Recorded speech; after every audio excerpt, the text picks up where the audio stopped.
I'm recording now.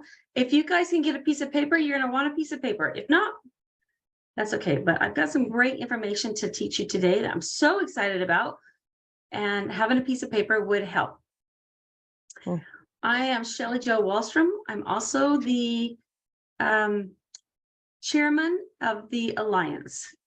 And I'm super passionate about this. And normally I have somebody here normally I do the introducing of the speakers, but today I'm going to introduce myself. But before I do, I'm going to start with a story. Are you guys okay with that? We're good? And if you're in a spot that you can give me your face on the computer, I would love it even more. If not, I totally understand, but I love to see who I'm talking to. Otherwise, I feel like I'm just talking to a a name. There we go. Thank you. I appreciate that. So I'm going to start with my story. Why am I here? And why am I so excited to teach you what I know today? You know, I had a friend of mine, I was on a call today, and she said, a mother will go to deeper than the FBI when they want to find help for their children. Agree? That's me. There are 6 words that changed my life. 6, right? 6 words that changed my life. And what were those words? The day my 15-year-old daughter came to me in tears and said, "Mom, I'm tired of being a doctor's science project. I just want to feel normal." And those words rocked my world. It put me into the most scariest thing I've ever been in. Because you see, at age 6, she was diagnosed with anxiety. And we did what all parents did. Got her on medication, took her to therapists. So when she came to me at age 15 and said, "Mom, I just want to feel normal," I felt helpless because I thought, we're already doing everything that I thought was possible. And unfortunately, at age 15, she turned to drugs and alcohol for her normalcy. And it put me into a world I didn't understand. Didn't understand addiction. I thought I could either ground her enough or I could love her enough. And I'm sure you know how well that worked. And got her through high school, put her into a rehab center, spent thousands of dollars thinking, okay, this is my answer. We'll get her in there. We'll get her into a rehab program. She'll come out clean from drugs and alcohol, which she did. But she also came out addicted to sugar, caffeine, and tobacco. And at the time, I'm like, well, at least it's better than, at least it's legal, right? So I was like, whew. And in my naivety, I thought that I was done, right? We got her in, she's clean. Whoa, let's just move on. I didn't realize that that was just the beginning of the hell I was going to go through. Because 30 days later, she was introduced to meth, which is the drug of the devil. And it rocked my world. I lived in fear that I was going to lose my daughter every day. And I thought, there's got to be answers. And, I was afraid for my life because meth, it makes them very strong and very scary. I was afraid for her life, that she'd kill herself or kill somebody else or end up in jail.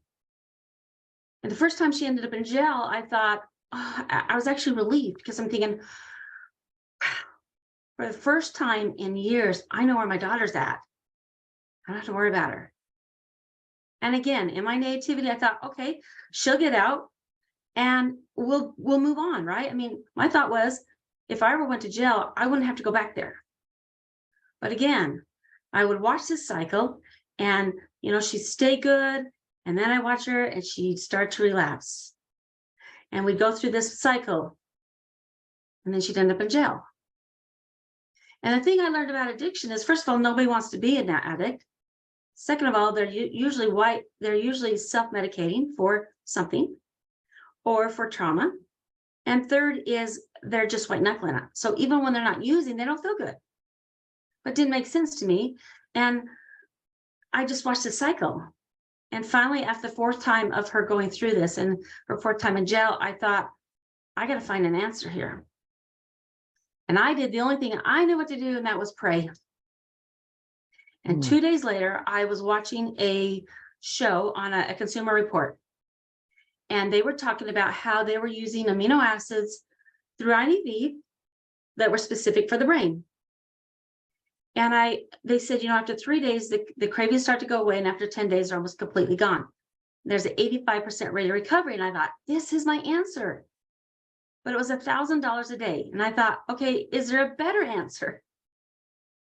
And so I thought, well, I'll just go to the health food store and buy all these amino acid supplements, and I'll just give her a large dose of them. And maybe it might take longer than 10 days. Maybe it'll take a month, but maybe it will help her. And luckily, a friend of mine who was a nurse, I said, okay, this is what I'm gonna give her. What do you think? And he's like, you can't just throw amino acids at people. You need to understand how they work. That's just probably great advice. So what do? I Google, right? We all Google, and I found a rehab center in Florida. I live in Utah, and I found one in Florida, and I called, and they use the supplements. And I talked to a really nice guy who's been part of the alliance named Lyle, and I said, Lyle, this is the deal. I have a daughter who is an addict.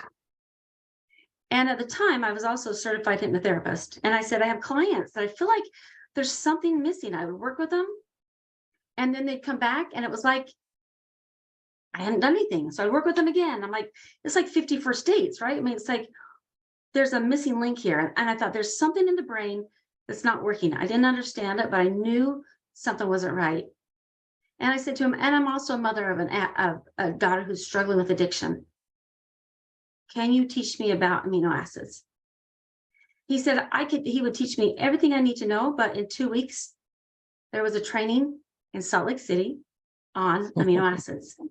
And that was the training with Christina Vasilek, and it's the Academy for Addiction, right? Patty, is that the name of it? The Academy for Addiction and Mental Health Nutrition, but it was also co-sponsored by the Alliance. Okay, so yeah. And I went there and I met. Were you there? You were there, Patty, right? Patty was there. Yeah, I was there. I was teaching Utah, too. Right? Yeah, and I learned all this stuff, and I was like, this is my answer. And I got so excited. Well, first of all, I got really angry because I thought to myself, this information's been around since the 90s. I read Julia Ross's book, The Mood Cure, at the time. And I vowed that one day I would get to know her, because I was like, these people are amazing. And where has this information been? And I was so mad because my daughter was born in the 90s. And I thought, at 6, she wasn't an addict. She struggled with anxiety. And had I known this information when she was 6, she may not have turned to drugs and alcohol at 15. And then I got super excited, and I just started sharing it with everybody. And I realized that not only was it for, hardcore addicts, but it was also for that child struggling with anxiety, the teenagers, and the adults that are just white knuckling it. And so I just got super excited, and I created a business called Shelly Jo Hypno Aminos. And now I'm still certified hypnotherapist, certified addiction recovery mental health nutrition coach, specializing in amino acids. I've taken all of Christina's classes, which are incredible. I've written a book called Feed Your Brain, Change Your Life. I'm super excited because I just got it turned into Spanish, because I'm speaking at a Spanish conference this Saturday, and I don't speak Spanish, but I have a translator, and I have a book, and I have my own line of supplements. So all my supplements are specific for the brain. So this is what I do. And I love the concept that Christina taught. It's like a 3-legged stool, right? Brain, body, and emotions. And you've got to hit all of those areas, or it's not going to work, right? I mean, you can hit one, but we're not single, people. We're multifaceted, right? And so by hitting the brain, feeding the brain food, the body, feeding the body with nutrition, because there's a connection between the brain and body when it comes to mental health, and then feeding and changing the thoughts with emotions. The emotions, I do hypnotherapy, others do something else. And that works. And it's amazing. And I'm so excited because it's gone across the country. The word is getting out, and I go and speak a lot. That's why I'm here today.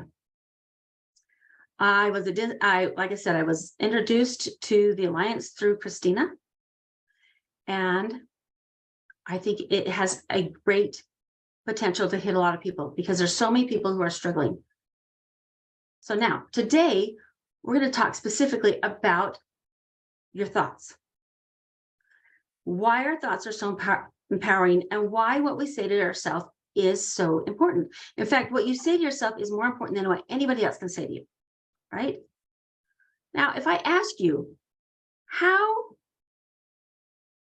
imagination, right? Now, anybody ever played with a child? They have an imagination, and it is so much fun. In fact, I have a granddaughter she's 1, and it worked out that I was able to put her down for a nap. My fingers are crossed that she'll stay asleep till 1 o'clock. But being with children are so fun because their imagination is so much fun, right? Do we lose our imagination? Yes or no? Mm-hmm. We think so, but let me ask you this. Have you ever got a little thought? The imagination takes over and it spirals you into the future, right? Into those what ifs. What if this happens? And those imaginations are so powerful that those what if stories feel real, correct? Well, that's where anxiety comes from. And if I asked you what percentage of those things actually come to pass exactly the way you imagine them?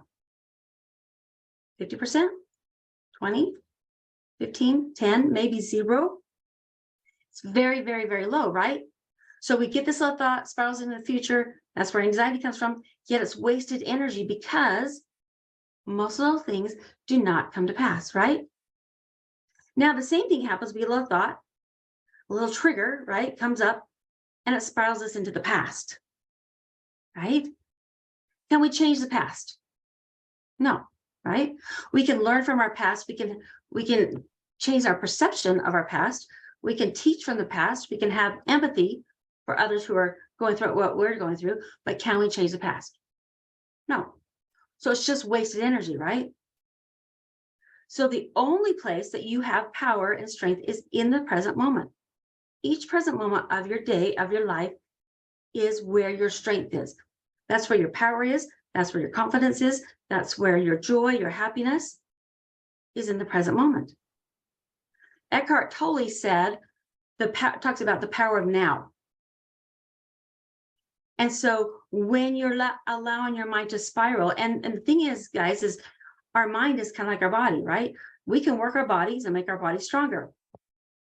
Well, our brain's the same way. And if we've allowed it to run amok, literally, and either spiral into the front, into the future, or spiral into the past, we kind of miss this part, right? So one of the keys is getting control of our thoughts. There's a couple ways you can do that. First of all, if it starts to spiral into the future, you bring it back and say, right here and now, right this second, I'm just fine. Or it spirals into the past. Same thing, you bring it right to the present and say, right here, right now, my life is just fine.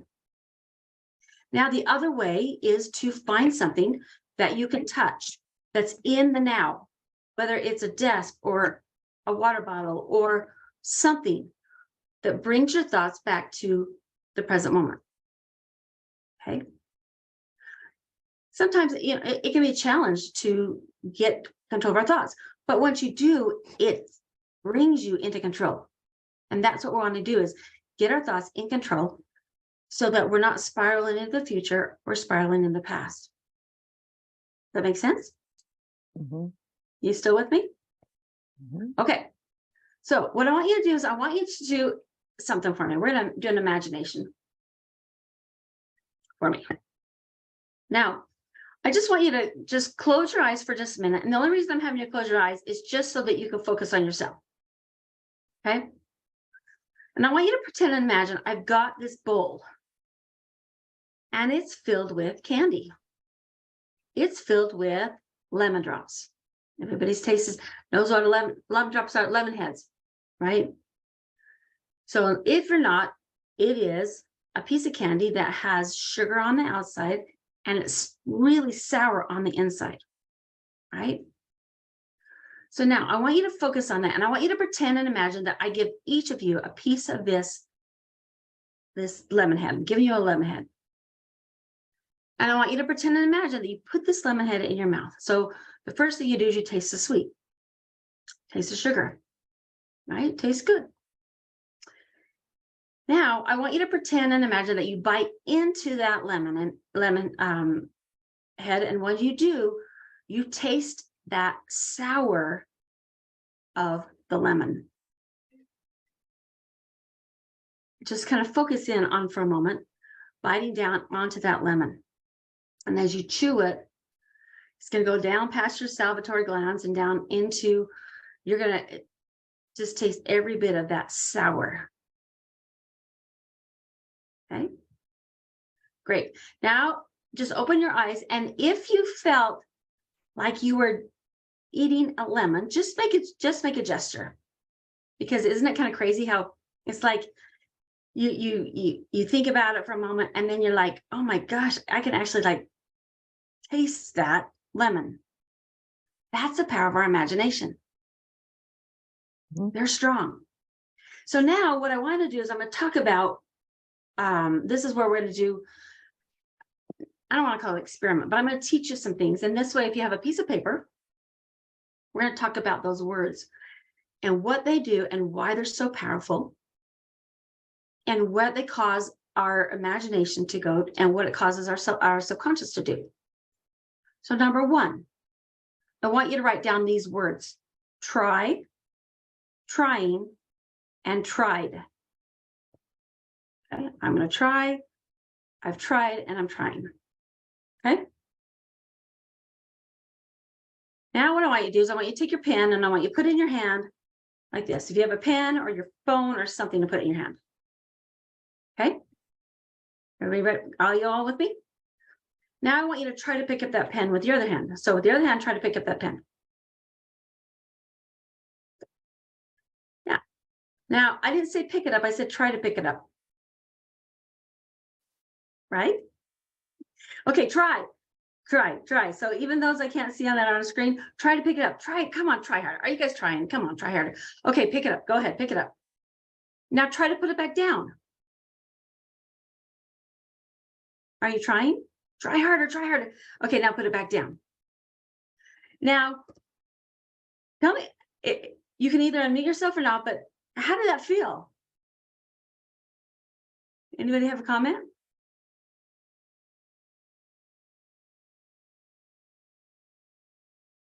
It just felt Kind of felt weird because like I didn't have to try.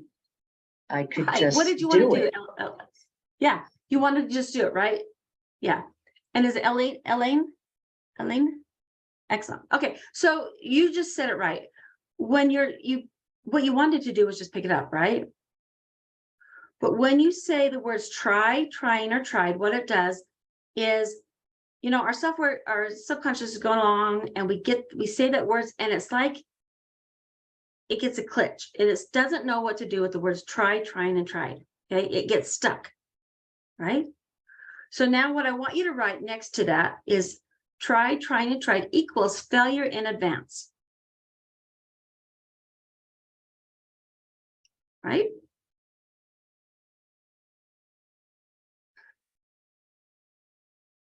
Now, let me ask you this question. All right, Patty, you know me, I know you. So if I need your help, if you can help me for a minute. There we go. Okay.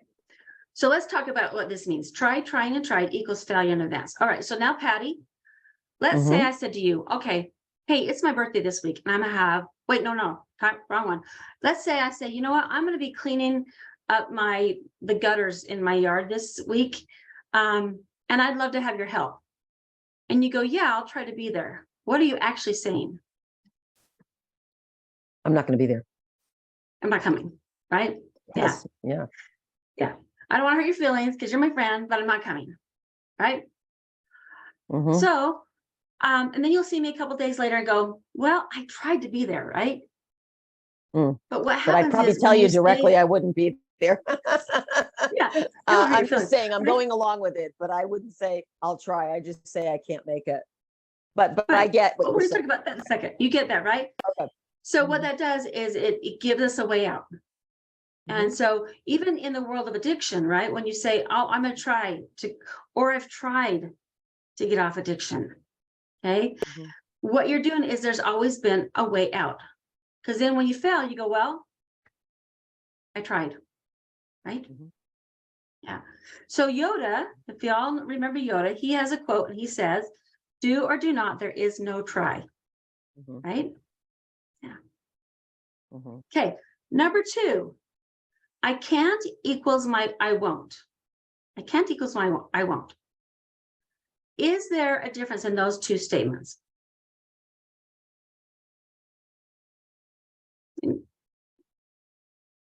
Anybody want to chime in on that? Can't equals I won't. Is there a difference? Can't equal. Did you say can? Can't. I can't. Oh, can't. won't. Oh, I thought you said can't, can. Yeah, there is a difference. Okay, but also tell me a difference.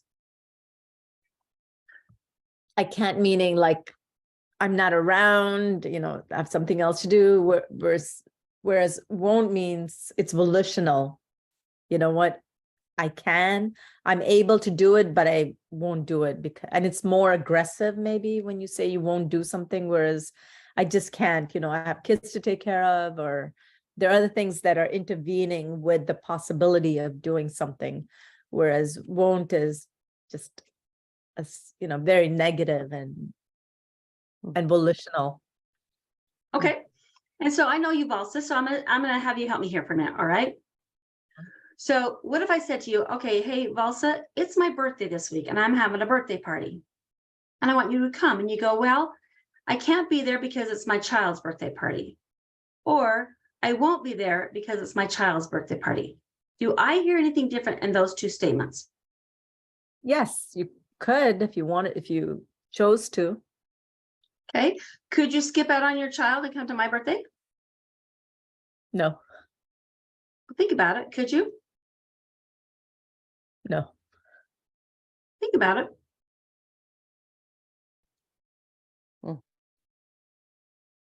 You mean physically? Yes, physically, maybe. Yeah. Yeah.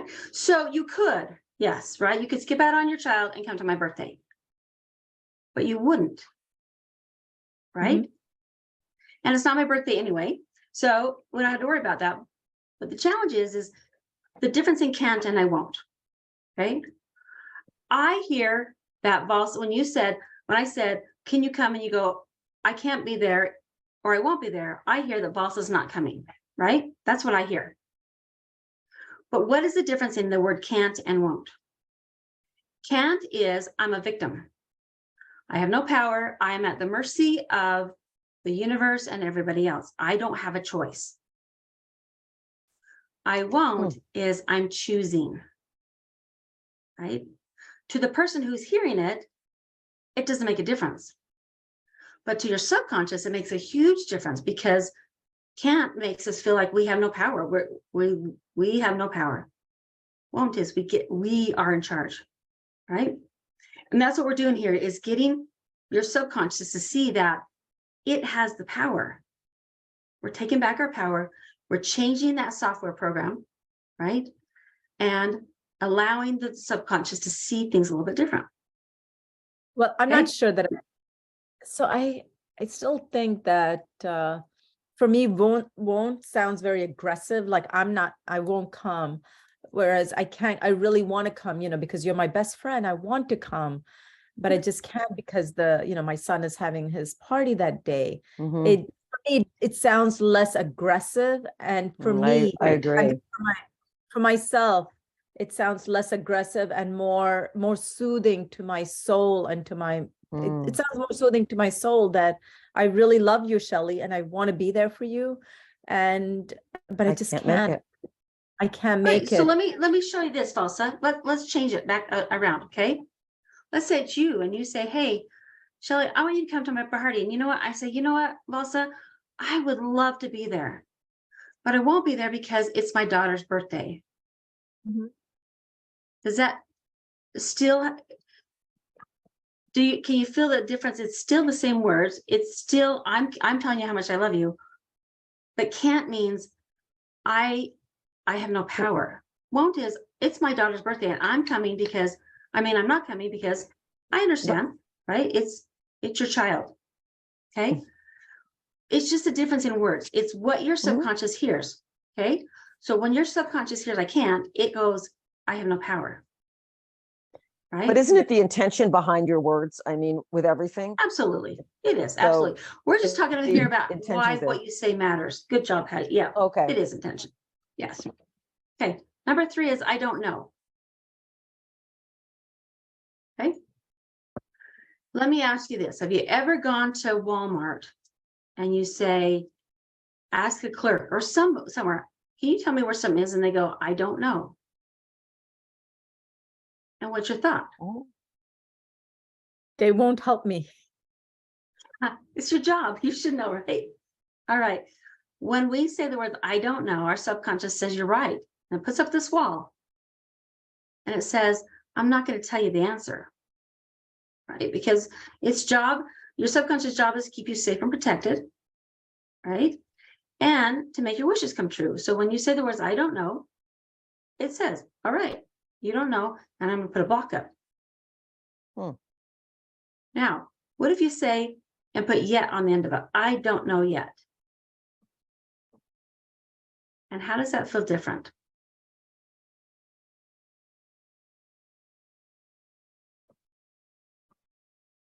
I don't know versus I don't know yet.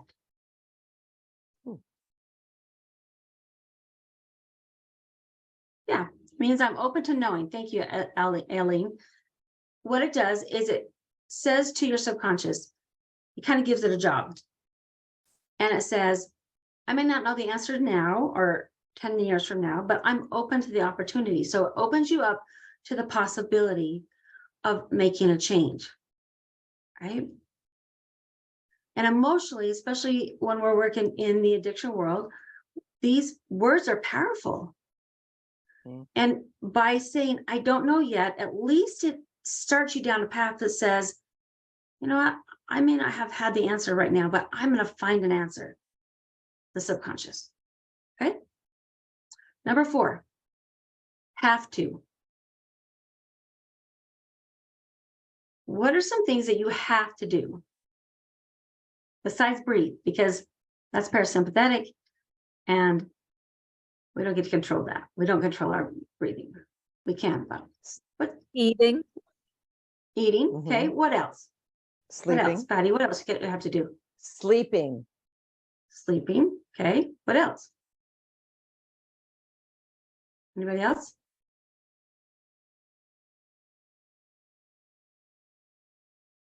How about go to work, pay our bills, take care of our children, take care of our animals, right? So there's things that we have to do to live. However, let me ask you this question. Elaine, you're one step ahead of me. Oh, Do yes, you she have is. to eat? Patty, do you have to eat? I'd say yes. Well, do you have to? I'm saying yes. Well, think about it. Now, you may not like the consequence of not eating, but do you have to eat?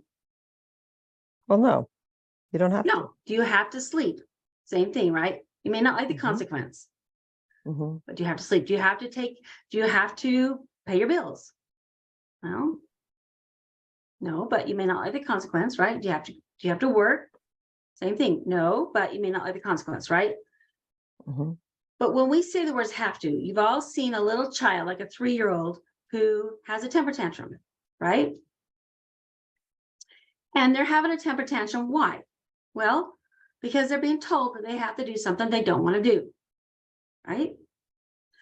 we still have that little child inside of us. And even though we're all responsible adults, when we say the words have to, there's still a part of that little child that goes, wait a minute, I don't want to. I don't want to do this, right? So just like Ellen said, what if we change it from have to I get to, or I choose to? And how does that feel better? I get to eat, or I'm choosing to eat because I know that my body needs it to survive. It's got to have nourishment. I'm choosing to sleep, right? Mhm. I am choosing to pay my bills because I like the lifestyle I live. I'm choosing to go to work because same thing. I get to take care of my children because I love them, right? I get to take care of my animals. So it's just in the words that you say. Mhm. Have Mhm. to, gets that little child going, no, I don't want to. Get to and choose to. I get to choose my life. This is my life. That makes sense? Mhm. Okay. Now, the last thing I want you to do, and I want you to just write the words down. I don't want you to think very much about them, but there's words that are called absolutes.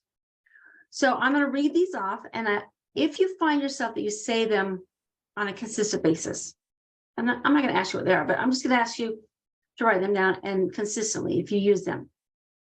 Always. Never. Every time. Only. Anything. Everything. Everybody.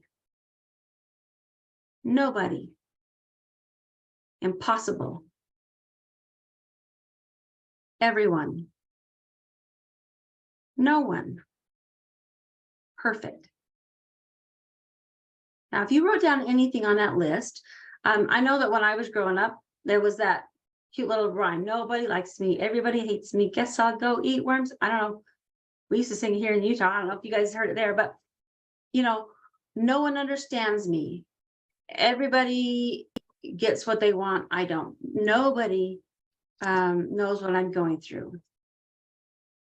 I'm never going to get through this. I'm never going to overcome this. I'm always going to be whatever. Okay, those are called absolutes. And what that does is it pigeonholes us into this little box, this little circle that says this is how life is always going to be. But if we dug a little deeper and we looked at some of those absolutes, I bet you'd be able to see that there are no absolutes, right? Nobody likes me. Well, really? Nobody in your whole life has ever liked you, right? I'm always late. Has there ever been a time that you've actually been on time? Right? And it starts to change. And these are called stinking thinking. Those 5 things that I just talked about is called stinking thinking. And what it does is, like I said, what you say to yourself matters. So if you find yourself saying some of these things, I'm going to try or tried or can't, or I don't know, have to, some of the absolutes, rephrase it. So what this is doing is we're going to become aware of it now consciously, or aware that we said it. We're going to retract it and we're going to change it because it matters to you. It matters to your subconscious, the words you say. It's pretty powerful, right? All right, now we're going to do something. I want you to take your paper, if you have a paper, and I want you to put a line down the middle. And you put 1 to 5 here and 1 to 5 here.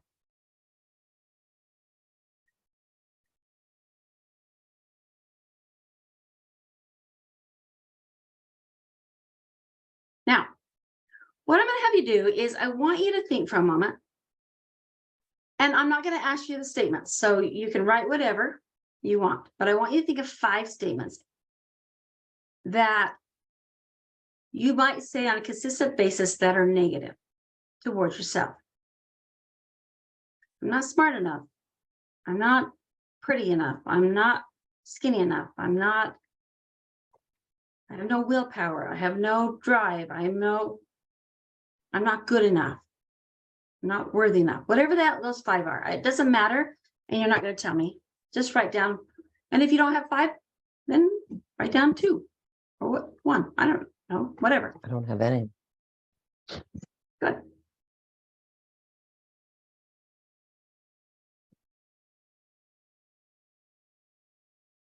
When you get done, just let me know. Okay, thanks, Eileen.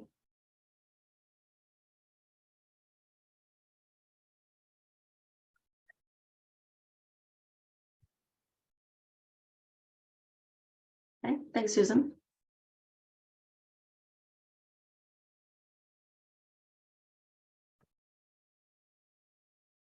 Okay, so whatever you have, we're just go with them.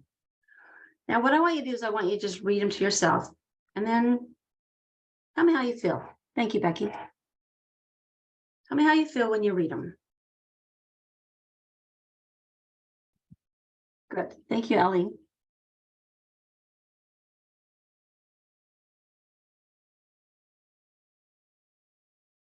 Make you sad, right? Yes. Thanks, Becky. Now, I want you to just think for a minute. Let's say you were at a grocery store.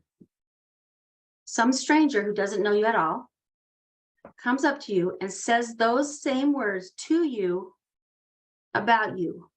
How would you feel? What would you think? You'd be like, you don't know me, right?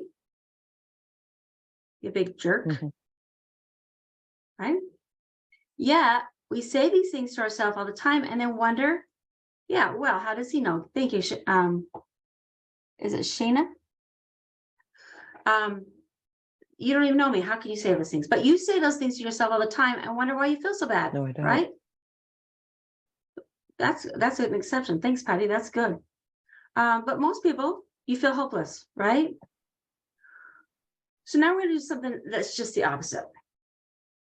On the other 5, I want you to think of something is the complete opposite. So you have this negative over here. Now I want you to go to the complete extreme opposite as if it's already happened. Okay. I'm smart. I'm beautiful. I'm healthy. I'm at my perfect weight. I'm worthy. I'm enough. I'm confident. I'm strong. Whatever that is, to the complete opposite.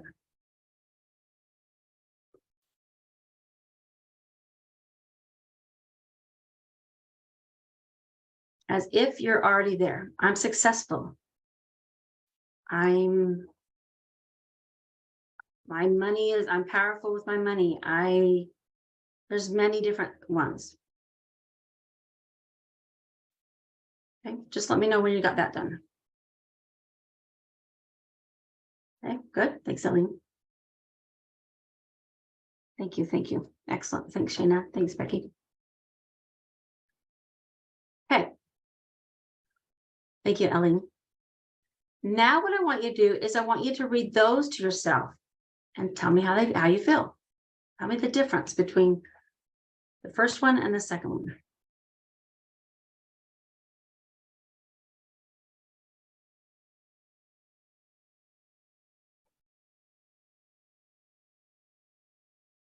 Empowering, excellent, better, lighter, thank you. So now let me encourage, excellent, thank you. Now I'm going to teach you something really quickly before we go on. So you've got a conscious, it's about 10 to 15% of your thought process, maybe even less. And it's the same for all of us. I'm going to get up, I'm going to go to work, I'm going to get dressed. It's your willpower, it's your goals, it's your drive. Okay. 85% of our thought process or more is our subconscious. That's every memory, emotion, belief we have from here back to forever. Okay. It's different for everybody based on everyone's own life experiences. Now, you've all been around a little child, right? And a child will believe everything you tell them. And that's what makes it so much fun, right? But when they're little, between birth to about 6. They believe every story, but not every story that they're told is true, correct? Well, your subconscious also believes every story that it has accepted as truth, but not every story that it accepts is truth. The problem is that your subconscious job is to keep you safe and protected. So when it's trying to keep you safe and protected from a false story, that's where the problem comes, right? Now, about the age 7 to 12 years old, there is a filter that develops between the two of them. And that filter is, once it's established, is our judgment of what is real and true for us. So when something happens or something is said to us that we know is not true. So if I looked at each one of you and I said, hey, your hair is green today. Now, I don't see everybody on here, but I'm assuming that there's not anybody on here that has green hair, right? So if I said that to you, you'd probably look at me and go, well, that's not true, right? Okay, Mel, it's pink today. Same thing. You'd be going, well, okay, she's lost her mind. She's colorblind. But if I said a truth to you, and if I said the actual color of your hair, then what happens? You've accepted that. That's your hair color, right? So the subconscious would move away, down, away. I mean, that filter moves out of the way, and you accept it. But, oh yeah, that's the color of my hair, right? That's kind of what we do as we look at the thoughts that we've carried beliefs, some of the beliefs we've had since we were a child. Things get into the subconscious 2 ways. One is by repetition, and one is by being blindsided, right? So let's go, for example, when 9/11 happened, now, many people became afraid of flying. Now, obviously, they weren't in the planes. Most of them didn't know people in the planes. Also, you're from New York, and I know that was a hard time for you. And most of them weren't even in New York or in Washington, right? But when that happened, many people's thoughts of flying instantly changed, right? And all of a sudden, their subconscious holds on to it and says, wait a minute, planes are dangerous. People, they crash and people die. And my job as your subconscious is to keep you safe, right? Now, you might decide, well, I think I want to go on a trip. And, you might say to yourself, or somebody says to you, wait a minute. You know what? 99.999% of the time, planes get to where they need to be, right? And you really can't experience this really great planet unless you get on a plane. Now, those are conscious thoughts. But subconscious is saying, nope, planes are dangerous. They crash. People die. Which wins out every time? Subconscious, right? Because it's a belief. So to change the belief, we got to change that story that the subconscious has accepted. Okay. So now, as you look over those positive ones, I want you to think to yourself, do they feel real? They feel better, right? They feel empowering. They feel lighter. They feel more happy. Do they feel real? If you look at your life and you say, is this a true statement for where I am right now? Okay. Or do you hear it and you read it and you go, well, wait a minute. Just like I said, your hair was green or pink, and it would hit that filter, goes, that's not true. That's not true, right? That's the same thing here. Is they sound better. They are the truths that you want. But if you're still stuck, yeah, feels like a wish. Thanks, Becky. It feels like a wish because we're still stuck over here in this negative. This is what we want. But this is what we keep telling ourselves, right? And what this does is it gives you a clue of what are some of those false stories that you're holding on to that are keeping you sabotaged and keeping you stuck from moving forward. Now, this is a really powerful tool because what it does, it's called Find It, Flip It. We get these thoughts coming at us, right? And we get a little thought and it comes up and we go, ouch, I don't want to deal with that. That makes me sad. Or it comes up and we go, I don't like that one. That one makes me mad. Or that one makes me feel shame, or that hurts my feelings, or something, right? We get these little triggers that come up, spiral us backwards in the past, and we feel these feelings. And so what happens is we just keep stuffing our emotions. We stuff, we stuff, we stuff and stuff. Does something really tiny happens. And what happens? We explode, right? Because this usually doesn't have anything to do with this, but because we keep stuffing these emotions, we have nowhere to put them. So by utilizing this Find It, Flip It, what this does is it gives it a voice. When you write it on paper, you acknowledge and say, you know what? I did think this about myself. And it's no longer my truth, but at least I gave it a voice. So instead of hiding, go, ouch, that makes me sad, I'm going to stuff it. We say, okay, I acknowledge that I thought this. And I'm no longer going to kind of keep that thought. I'm going to just write it down. I'm going to let it go. And I'm going to start focusing on the positive. Because I said that things go into your subconscious two ways. One is it happens instantly. And the other is repetition. So, like positive affirmations are fabulous. They're great. The challenge is if you don't believe it, you can say it and say it and say it, and it keeps getting kicked out. That's not true. That's not true. That's not true. Until you can say it enough times that your subconscious says, okay, I'm going to accept it and allow it to go into the subconscious. And that's what happens in hypnosis is when you get into a hypnotic state, you're in a high focus state where you can, this filter moves out of the way and conscious and subconscious can speak to each other. Now I know some people are like, well, wait a minute. Hypnosis is scary. You're going to read my mind. You're going to control my mind. And I say, yeah, if I could control anybody's mind, I would have wanted to control my daughters when they were teenagers. And if I could read somebody's mind, I'd want to read my husband's, I think. Right? If you've ever driven somewhere and you get there and you go, I do not know how I got here. That's a hypnotic state. That's a hypnotic state.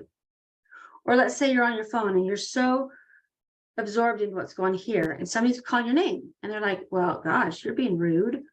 And you're like, I don't even hear you. That's a hypnotic state. We go in and out of hypnosis several times throughout the day. Okay. We go down through hypnosis as we're going to sleep at night. It's that feeling where you're like, oh, this feels so wonderful. So that's the theta And- state. Yep. That's Is that theta right? state. Yeah, Yep. you can get it through Where your mind's still meditation. awake. Yep. You can understand, you know what's going on, but you Mhm. just feel like everything feels so heavy and it's that bliss. Right? Mhm. Yes, Patty, you're so right.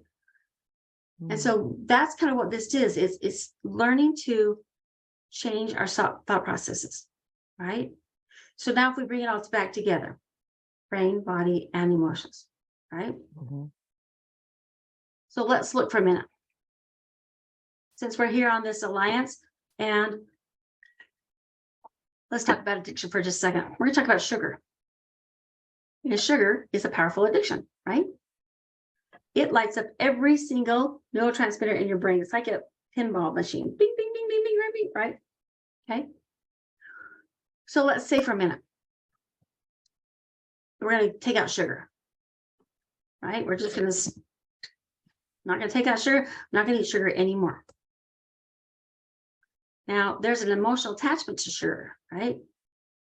And all of a sudden we're emotionally going, excuse me, but you don't get to do that because that's my emotional blanket. Right? So emotionally, we're going to fight it. And the brain is like, oh, no. I need that sugar because I'm not getting my brain fed what it needs with the amino acids. And I'm using that sugar to feed those neurotransmitters. And so I'm gonna hold you hostage. And you might be able to white knuckle it for just a little bit. You're like, I can do this. I can go to that birthday party and not have sugar, right? Oh, I can do it, I can do it, I can do it. And you can for a little bit. But is it sustainable? Some people have really good, powerful willpower. But for most of us, when we're just white knuckling it and we're just like holding on, it's almost impossible because the brain is so powerful. And it says, give me what I want. Well, we can start balancing the brain, right? With amino acids, balancing the body, nutrition, and then changing our thoughts through whatever modality. Mine's hypnosis. It could be any other kind of therapy or energy or whatever that is.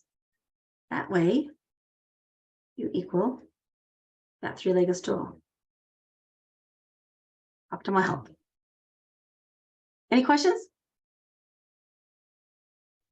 Shelley, I would love to hear, maybe, I know the time is running out today, but another day maybe, about exactly what you do with hypnosis and how that shows up for your patients, how helpful it's been. I would love to hear more about it. So maybe we can have you come back. That would be great. I would love to. Because I'm really love to. curious how that helps with addiction and your experience with it. Okay, yeah, I would love to. That would be fabulous. That would be a lot of fun. I would love that. All right. This Guys, has been thank you for awesome, being here. actually. No, this has been What's really great. No, this has been great because you're really showing us how powerful thoughts are. And then not just the thoughts, but the words you use in No question. everyday conversation. Like we just use it just like this. But if you really sit back or take a step back and think about the words we use, and I think you had some key words there, like the blanket statements, all, everyone, can't, Mhm. won't, key words. And maybe just when you're using that word is to pause and say, what do I really mean by that word? And what effect does it have on me and the other person? And do I want to use that word? It might be that you want to use the word can't or won't. Right. And that's a choice, but at least if you pause, there is a choice when you pause. Mhm. Right. I love that. Excellent, Balsa. Wonderful. Well, I hope you guys learned something today. And somebody just said, how does self-hypnosis works? I mean, self-hypnosis is getting into a state. And so this is what it looks like. Right now we're awake. The first level down is walking hypnosis. That's like I said, you drive somewhere, you get there, you go, I do not know how I got here. The second level down is where meditation happens. So you're going a little bit past that meditation into what's called the third level, which is called catalepsy. And that's when that conscious and subconscious can talk to each other. So as you're going into self-hypnosis, it's the same thing. You want to figure out what is your, what are you wanting to figure out? And then you're going to allow yourself to go deeper because you're going to go down into that state where you can figure out what is the beliefs. And self-hypnosis is amazing. And you can, so I've got it written in my book. You can get this on Amazon. Lead Your Brain, Change Your Life. It talks about how self-hypnosis works. Hypnosis is powerful. It's scientifically proven. I will do it. I'm not going to tell you now because now you got me thinking, Balsa, but I'm going to do another one of these and I'm going to do it and give you some ideas of some of the really powerful stories that I've seen of people when they get that aha that, oh my gosh, I've been living with this belief for such a long time. And once it's just an aha moment that it changes their thought. By changing the thought, changes everything about them, right? It's pretty powerful. Mm. If you want to find me, I'm on hypnoaminos.com. What was the third stage? It's called catalepsy. That's what the third stage is. But you can find me on hypnoaminos.com. And thank you for being here. I hope you learned something. Hope you had fun. And my grandbaby Thank you, stayed awake, Shelley. asleep. I mean, yay. Bye, Thanks so everybody. much. Nice to see you. All It right. was, it was totally Thank you, awesome. guys. And if any of the participants have talents like Shelley, whatever your talents are, it would be great if you would be willing to share your talents with all of us. I mean, I didn't know Shelley had this hidden talent. Like, this was awesome. If all of you guys have areas that interest you that you think would interest us, the public, and if it's especially if it's useful in the realm of addiction, we would love for you to present and participate. Yes, we're Awesome. looking for next month. So if anybody wants to speak next month, we're open. Okay. Thank you, Otherwise, Shelley. you get That me was again wonderful. For hypnosis. Thank you, everyone. Have a you great guys for rest of coming. your week. Happy spring Okay. equinox week. Thanks. Beautiful. Bye. Yes. Thanks, Eileen. Thanks, Shelley. Bye. Bye-bye. Thank you, guys. Bye-bye.